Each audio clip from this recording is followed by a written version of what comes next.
কি গুড্ডু এটা কি কি অর্ডার করেছিস রে?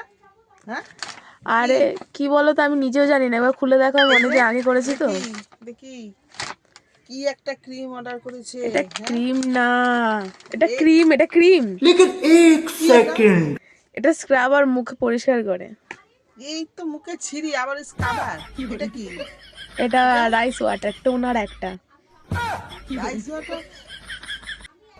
চালের জল? আরে রোজ আমি চাল ধুয়ে জল ফেলে দিই, তুই বলতে আমি তোকে বোতল কত খালি বোতল ভরে দিতাম।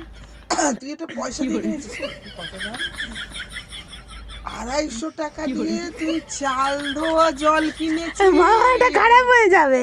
জানোয়ার, তুই 250 টাকা দিয়ে চাল ধোয়া জল কিনেছিস? তুই এই যা কিনেছিস এর পয়সা তুই আমাকে সামনের মাসে দিবি। হ্যাঁ তোর কি হায় রে হায়, কি করেছে ও? চাল ধোয়া জল কেন কিনেছিস আরে আরে? বল। আরে ওটা তোমার চাল ধোয়া জল, সেটা আলাদা, এটা আলাদা, বুঝেছো? তুমি দুটোর সাথে পার্থক্য করো না। আমার পার্থক্য বোঝার দরকার নেই, তুই এই পয়সা দিয়ে কিনেছিস তো আমাকে সামনের মাসে তুই এই টাকা আমাকে দিবি। পয়সাগুলো নষ্ট করছিস, পেয়েছিস পয়সা, পয়সাগুলো ইনকাম করছিস আর নষ্ট করছিস তো আমাকে সামনের মাসে দুটো টাকা তুই আমাকে দিবি। যা তুই যা পারিস কর। একটু কিনলেই তুমি এমনি করো।